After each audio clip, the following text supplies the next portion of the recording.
Hey, Alex, we've talked to you so much about, the way you've been able to come through after team losses. Obviously, you give up 2 runs, which is not a bad outing, and you threw a lot of pitches and got through 5. How do you evaluate that overall, even though that streak kind of came to an end?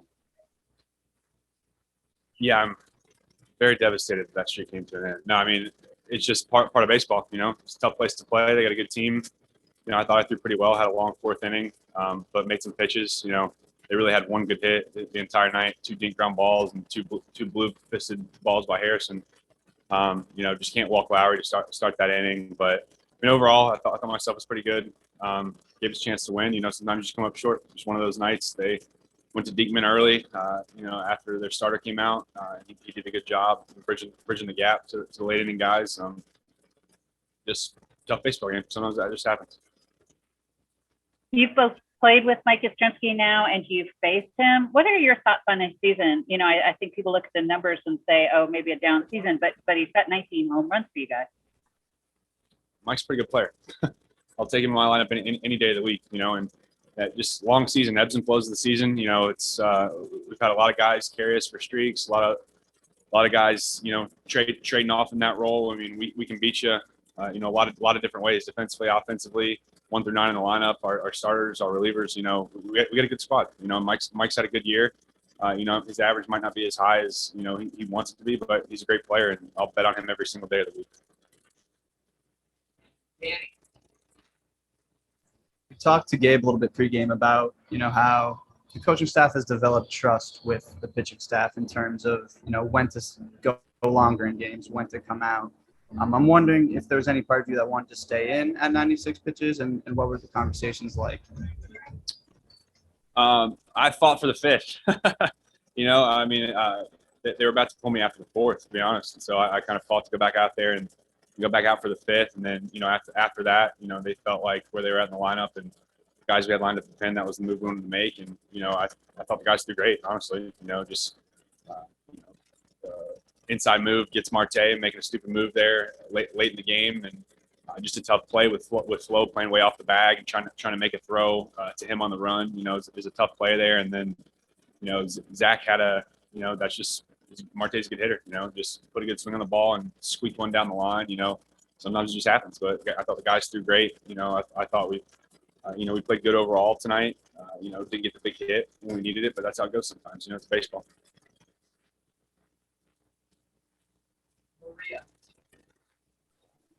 Hey, Alex. Obviously, pitchers around the league are kind of navigating a pretty big innings jump, just coming off the shortened season last year. Just how are you feeling kind of physically at this point, and are you doing anything differently to kind of try to keep yourself fresh down the stretch? You name it, I'm doing it.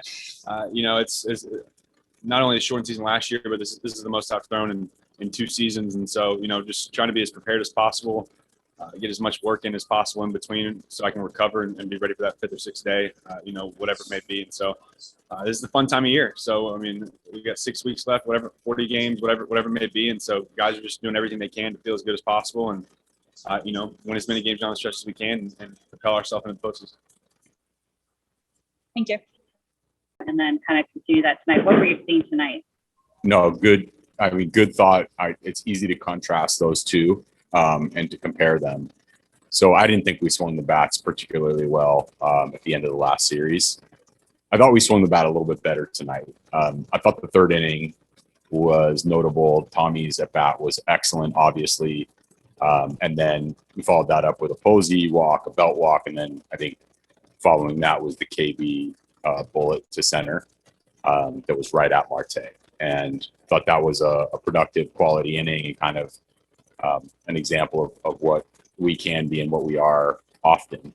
But at the same time, like we didn't get it done. And so that's all that matters. But I did think the quality of bats were driving more balls in the air, but wasn't enough. And you talked a little bit about Yastrzemski before the game, the home run. What are your thoughts on that and what that might do for him? Plus, he's got 19 homers. That's tied for the team lead. Does that maybe get a little lost in the shuffle when people kind of talk about him being in something of a funk? I think so. I do think it's fair to call out that he hasn't been swinging the bat as good as he's capable of swinging the bat. So it was obviously promising to see him hit that home run. He had a couple of other pretty healthy hacks tonight. And I think it's fair to kind of look at both sides. First side is it's not as good of high quality of at bats as we've seen at times in the past. At the same time, versus right-handed pitching, this has been a very productive player for us. To your point, he's driven the baseball, hit home runs for us, and I guess the most important point is we will not lose any confidence in Mike Yastrzemski. He's a high quality, all around good baseball player. He's been very good in a Giants uniform. And the expectation is that he'll be very good in the Giants uniform going forward. Hey, Gabe, how tough is it to match up against that bullpen late in games, especially with the way Bob uses them? Very, very difficult. Diekman's tough, and in particular, Diekman has pretty healthy reverse splits, which makes it more challenging. But he also has Petit behind a guy like Diekman, who's really tough on right-handed hitters. And so, in many cases, we're able to get really good matchups against some bullpens. This is one that's going to be a real challenge. And I think that provides some good incentive to bring our best at bats early in games and get out to a lead. It doesn't always work out that way. And when it doesn't, we just have to be prepared to grind through some really tough at bats against guys like Diekman, Petit, Romo, and Trevino.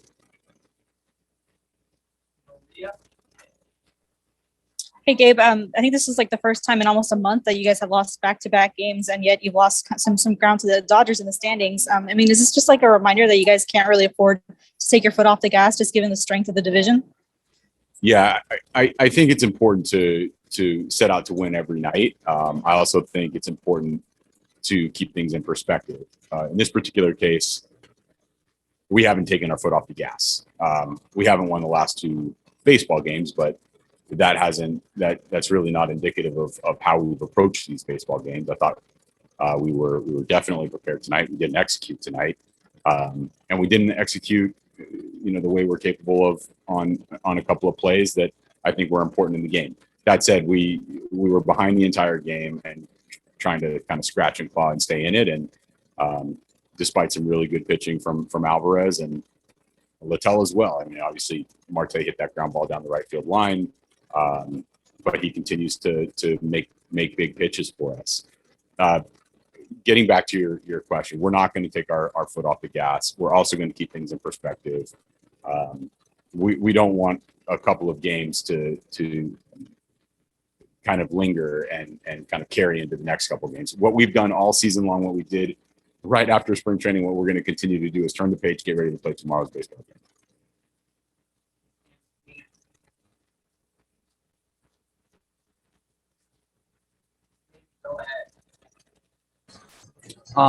Yeah, Gabe. So you guys have seen Starling Marte before in Miami. He obviously had a big imprint on today's game. How would you describe him as a player? He gets excellent jumps, and obviously, perhaps the biggest play of the game was the ball he ran down off of the bat of Wilmer Flores. Crushed that ball, and so many times we've seen that ball be extra bases for Flores, but and other hitters as well. Marte got an excellent jump, took an excellent route, and has real true center field sprint speed. So I would say he's an athletic, excellent all-around outfielder, a dangerous hitter who we have a ton of respect for. Okay, everyone. That's all we have. Great. Thanks.